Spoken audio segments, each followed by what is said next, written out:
హైదరాబాద్కి సంబంధించి ఇటు కాంగ్రెస్ పార్టీకి సంబంధించి కాంగ్రెస్ పార్టీలో ప్రస్తుతం జరుగుతున్నటువంటి సిచ్యువేషన్స్ కనబడుతున్నాయి. ప్లీనరీ సమావేశాలు జరుగుతున్నాయి. దేశవ్యాప్తంగా కూడా కాంగ్రెస్ని బలోపేతం చేసేందుకు కాంగ్రెస్ దూసుకెళ్తున్నటువంటి సిచ్యువేషన్స్ కనబడతా ఉన్నాయి. ఒకవైపు కాంగ్రెస్ పార్టీని బలోపేతం చేసేందుకు భారత్ జోడో యాత్రతో దాదాపుగా కూడా 140కి పైగా రోజులు పాదయాత్ర చేశాడు రాహుల్ గాంధీ. అనంతరం కూడా ప్లీనరీ సమావేశాలు నిర్వహిస్తున్నారు. ఈ రోజు 85వ ప్లీనరీ సమావేశం ఉదయం నుంచి రాత్రి వరకు కొనసాగుతుంది. ఛత్తీస్గఢ్ రాజధానిలో ప్రస్తుతం కొనసాగుతున్నటువంటి ప్లీనరీ సమావేశానికి సంబంధించి ప్రస్తుతం మనకు పూర్తి డీటెయిల్స్ అందించేందుకు మా ప్రతినిధి హరి అందుబాటులో ఉన్నారు. హరి,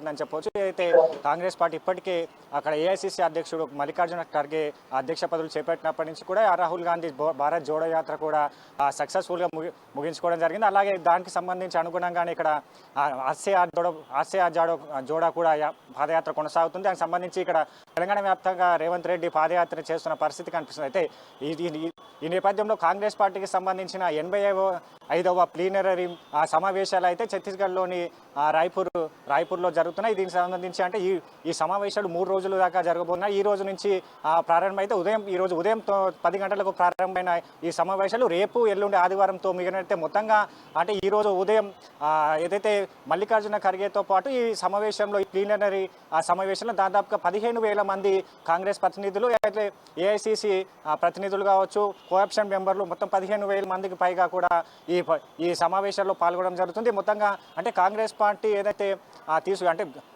వచ్చే పార్లమెంటరీ ఎన్నికల కోసం తీసుకోవాల్సిన నిర్ణయాలంటే కాంగ్రెస్ పార్టీ ఎలాంటి వ్యూహాలతో ముందుకెళ్తుంది, కాంగ్రెస్ పార్టీలో ఎలాంటి సమూలమైన ఒక తాటిపై తీసుకురావడానికి రాష్ట్రంలో దేశవ్యాప్తంగా కూడా దేశ రాజకీయాల్లో బీజేపీ ప్రభుత్వాన్ని గద్దెదించేందుకు కూడా కాంగ్రెస్ పార్టీ ఈ సమావేశాల్లో చర్చించడం జరుగుతుంది. అంటే ముందుగా ఈ రోజు ఉదయం 10 గంటలకు ప్రారంభమైన ఈ సమావేశంలో ముందుగా స్టీరింగ్ కమిటీ సమావేశం నిర్వహించారు. ఈ స్టీరింగ్ కమిటీ సమావేశంలోని ప్రధానంగా సిడబ్ల్యూసి ప్రతినిధులను ఎన్నుకునే విధానం పైన కూడా వాళ్ళు చర్చించడం జరిగింది. సిడబ్ల్యూసీ అంటే కాంగ్రెస్ వర్కింగ్ కమిటీకి దీనికి సంబంధించి కాంగ్రెస్లో ప్రత్యేక న్యాయ నిర్ణయాధికారి విభాగంగా చెప్పవచ్చు. ఈ విభాగంలో 24 మంది ప్రతినిధులు ఉంటే 24 మంది ప్రతినిధుల్లో 11 మందిని నామినేటెడ్ ద్వారా అధ్యక్షుడు ఎన్నుకునే విధానం ఉంటే, అలాగే 12 అధ్యక్షుని తప్పిస్తే మిగతా 12 మందిని వీళ్ళు ఎన్నికల ద్వారా ఎన్నుకోవడం జరుగుతుంది. దీనికి సంబంధించి అంటే ఈ గతంలో కూడా వీళ్ళు నామినేటెడ్ పద్ధతిగానే సిడబ్ల్యూసీ ఎన్నుకునే విధానం కొనసాగిస్తూ వచ్చారు. దీనికి సంబంధించి అంటే ఈరోజు జరిగిన ఈ స్టీరింగ్ కమిటీలో అయితే సిడబ్ల్యూసీ ఎన్నుకునే విధానం పైన కూడా పూర్తిగా స్వస్తి పలికినట్టుగా తెలుస్తుంది.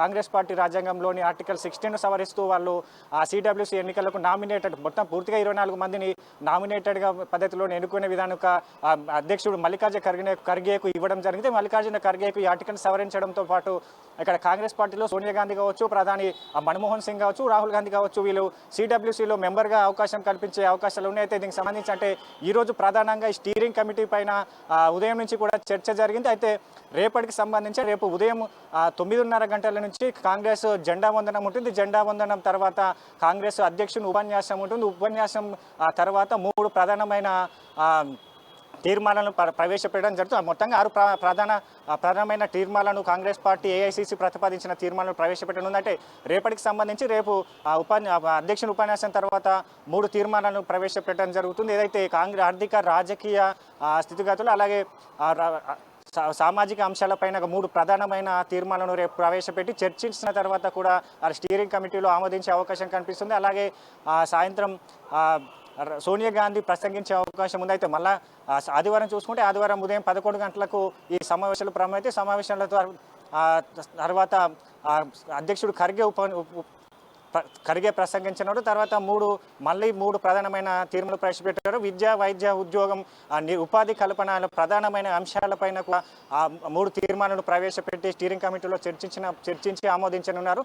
తర్వాత సోనియా గాంధీ ప్రసంగం ఉంటుంది. మళ్ళీ సాయంత్రం అంటే చివరి రోజు ఆదివారం చివరి రోజు సాయంత్రం రాహుల్ గాంధీ భారీ బహిరంగ సభలో రాహుల్ గాంధీ ప్రసంగించినప్పుడు ప్రధానంగా రాహుల్ గాంధీ ప్రసంగంపై కూడా ఇక్కడ కాంగ్రెస్ పార్టీ క్యాడర్ కావచ్చు, దేశవ్యాప్తంగా ఉన్న కాంగ్రెస్ కార్యకర్తలుగా ఉన్న పరిస్థితి కనిపిస్తుంది. అంటే ప్రధానంగా ఈ ప్లీనరీ సమావేశాల్లో ప్రధానంగా చూసుకున్న కాంగ్రెస్ పార్టీ ఎలా ఈ పార్లమెంటరీ ఎన్నికల్లో ముందుకెళ్ళాలి, ఏ విధమైన వ్యూహాలు రచించాలి అనే అంశాలపైన కూడా అంటే ప్రధానంగా ఈ 6 తీర్మానాలు పంచించిన తర్వాత 6 తీర్మానాల్లో ఇప్పుడు ఉన్న బీజేపీలో కేంద్రంలో ఉన్న బీజేపీ ఇక్కడ ఉపాధి అవకాశాలు కావచ్చు, ఇక్కడ నిత్యావసర ధరలు కావచ్చు, సామాన్యుని పైన నడ్డి అలాగే డీజిల్ నుంచి పెట్రోల్ నుంచి కూడా వీళ్ళు పన్నుల భారం పక్కన అధిక రేట్లు ఇస్తున్నారని చెప్పేసి కూడా ఒక ఆర్థికపరమైన తీర్మానం కావచ్చు. అలాగే నిరుద్యోగ కల్పనకు ఉద్యోగులకు సంబంధించి ఇక్కడ ఉద్యోగ కల్పనకు ఒక తీర్మానం, అలాగే రైతులకు సంబంధించి రైతాంగ తీర్మానమైన ప్రధాన అంశాలపైన తీసుకొని ఇప్పుడు ఉన్న ప్రభుత్వం వీళ్ళు అంటే ఈ ప్రధానమైన అంశాలపైన ఎలాంటి పనులు చేస్తుంది, ఇచ్చిన హామీలను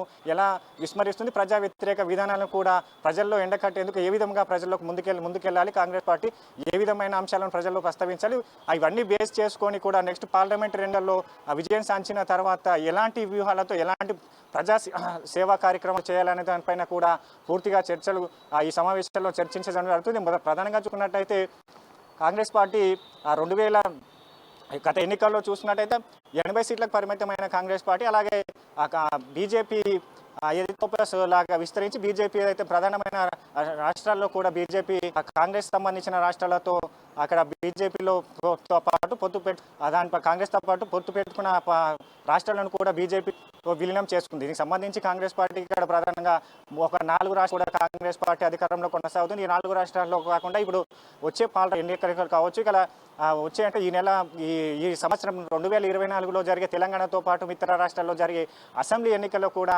కాంగ్రెస్ పార్టీ పాగా వేయాలని చూస్తుంది. ఈ అసెంబ్లీ ఎన్నికల్లో ఏ విధమైన నిర్ణయాలు తీసుకోవాలి, అసెంబ్లీ ఎన్నికల్లో ఎలాంటి హామీలను ఇవ్వాలి, ఇలాంటి దానిపైన సేవా కార్యక్రమాలు చేయాలి, అక్కడ కేంద్ర రాష్ట్ర ప్రభుత్వాల వైఫల్యాన్ని అయితే అదే ప్రజల వద్ద ఎలా ఎండగట్టాలనే దానిపైన కూడా ప్రధానంగా ఈ ప్లీనరీలో చర్చించే అవకాశం కనిపిస్తుంది. అలాగే ఏదైతే మనం ప్రధానంగా చూడొచ్చు, గత ఎన్నికల్లో కాంగ్రెస్ పార్టీ కూటమిగా పోటీ చేసి ప్రతిపక్షానికి ప్రారంభమైంది.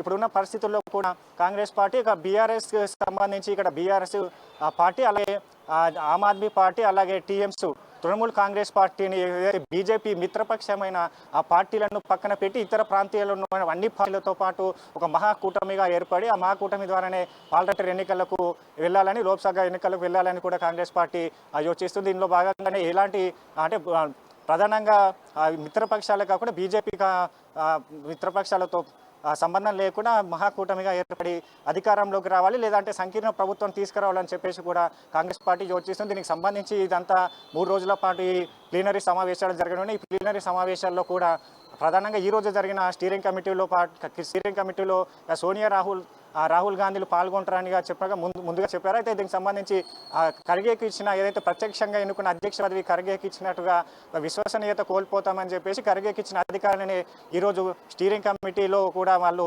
హాజరు కాకపోవడం ప్రకారంగా ఇక్కడ కాంగ్రెస్ పార్టీ నేతలు చెప్తున్న పరిస్థితి అయితే ఉంది. అయితే ఖర్గే ఇచ్చిన స్వతంత్రమైన న్యాయ నిర్ణయాధికారం కావచ్చు, స్వేచ్ఛను కావచ్చు, వాళ్ళు ఖర్గే చేతుల్లో ఆ పార్టీని పెట్టినట్టుగా కూడా వాళ్ళు ఇక్కడ కాంగ్రెస్ నేతలు తెలుపుతున్న పరిస్థితి కనిపిస్తుంది. ప్రధానంగా చూడొచ్చు, రేపు అయితే ఉదయం 9:30కు జెండా వందన తర్వాత ఖర్గే ప్రసంగం ఉంటుంది. ప్రసంగం పైన ఏదైతే ఈరోజు స్టీరింగ్ కమిటీ తీసుకున్న తీర్మానాలను పైన రేపు చర్చించడం జరుగుతుంది. చర్చించిన దాంట్లో సిడబ్ల్యూసీతో పాటు సాయంకాలం దీనిపైన కూడా ఈ 3 తీర్మానాలపైన ఆమోదించనున్నారు.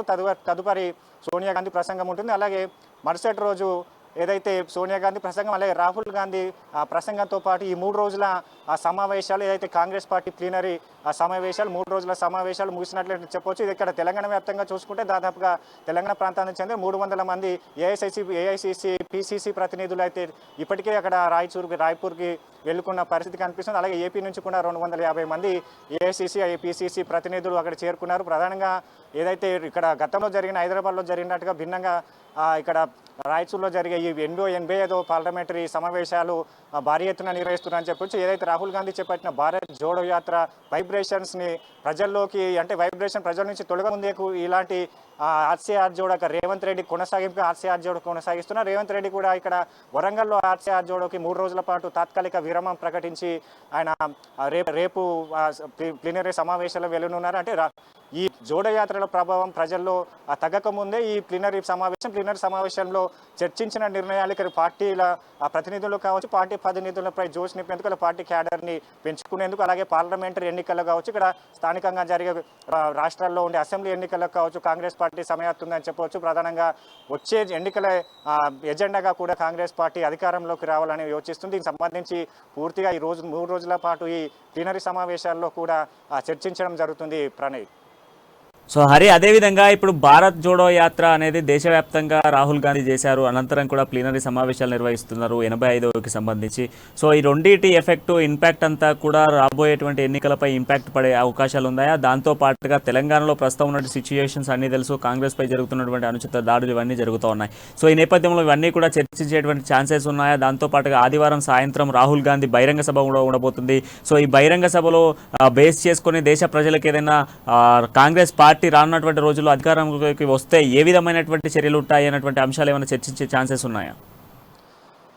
తప్పకుండా ప్రణయ్. అయితే రాహుల్ గాంధీ భారత్ జోడో యాత్ర కన్యాకుమారి నుంచి కాశ్మీర్ వరకు చేపట్టడం జరిగింది. ఈ జోడో యాత్రతో పాటు ఇక్కడ కాంగ్రెస్ కార్యకర్తలు జోష్ను, అంటే కాంగ్రెస్ పార్టీ ఇక్కడ బీజేపీ ఏదైతే విస్తరించిందో కాంగ్రెస్ పార్టీకి ఉన్న 80 స్థానాలు బీజేపీ పార్టీ లాగేసుకున్నది. ఆ బీజేపీ పార్టీ ఆక్టోపస్ లాగా ఇక దేశాన్ని మొత్తం ఆక్టోపస్ లాగా ఉన్న మిగతా కాంగ్రెస్ పార్టీకి ఉన్న అన్ని రాష్ట్రాల్లో ఉన్న అధికారాన్ని మొత్తం లాగేసుకుంది. కాంగ్రెస్ పార్టీ ఉనికి కోల్పోతున్న సమయంలో రాహుల్ గాంధీ భారత్ జోడో యాత్రతో కూడా చేపట్టి ఇక్కడ కాంగ్రెస్ కార్యకర్తల్లో కావచ్చు, కాంగ్రెస్ పార్టీ క్యాడర్లో కావచ్చు ఒక కొత్త జోష్ను అయితే నింపారు. ఈ జోష్ను కొనసాగింపుగానే రేవంత్ రెడ్డి ఆర్సీఆర్ జోడో కొనసాగుతాయి. ప్రధానంగా చూసుకుంటే కాంగ్రెస్ పార్టీ అసంతృప్తులు అసమ్మతి అనేది ప్రధానంగా తెలంగాణ రాష్ట్రానికి సంబంధించింది. తెలంగాణ రాష్ట్రానికి ఉన్నది కాబట్టి ఈ రాష్ట్రానికి సంబంధించి మల్లికార్జున మాణిక్రావు ఠాక్రే ఎప్పుడైతే అధ్యక్ష పదవి చేపట్టి గాంధీ భవన్లో ఇప్పటికే 3 సార్లు వాళ్ళతో మీట్ అయిన పరిస్థితి అయితే ఉంది. కాంగ్రెస్ పార్టీకి సంబంధించి వాళ్ళ అసంతృప్తులు అయితే ఎవరున్నారో ఆ సీనియర్ నేతలు కావచ్చు, అసమ్మతి నేతలు కావచ్చు, అందరితో సంప్రదింపులు జరిపారు, ముఖాముఖిగా భేటీ అయ్యారు.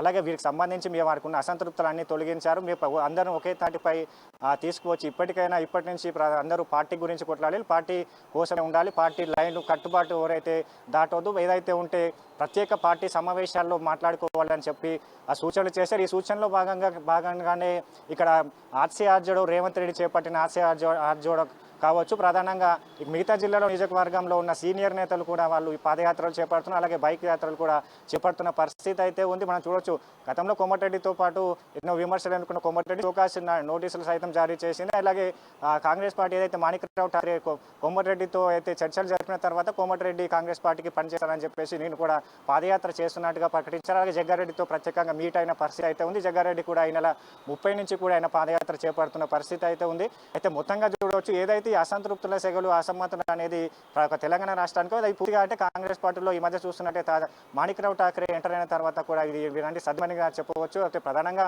ఇదైతే రాహుల్ గాంధీ ఉన్న భారత్ జోడో యాత్రకు కొనసాగింపు అనే ఈ ప్లీనరీ మీటింగ్ నిర్వహించారు. అయితే అదే జోష్ని కూడా కొనసాగింపుగా ఈ ప్లీనరీ మీటింగ్ ఉండనుంది. ప్రధానంగా ప్లీనరీ మీటింగ్లో కూడా ఏదైతే పార్లమెంటరీ ఎన్నికల్లో ప్రజాసేవకు కాంగ్రెస్ పార్టీ ఎలా ఉంది అంటే ప్రస్తుతం బీజేపీ పార్టీ అనుసరిస్తున్న విధానాలు ఏంది, ప్రజా వ్యతిరేక విధానాలు బీజేపీ పార్టీ తీసుకున్న పథకాలలో ప్రజలకు ఎంతవరకు చేరాయి,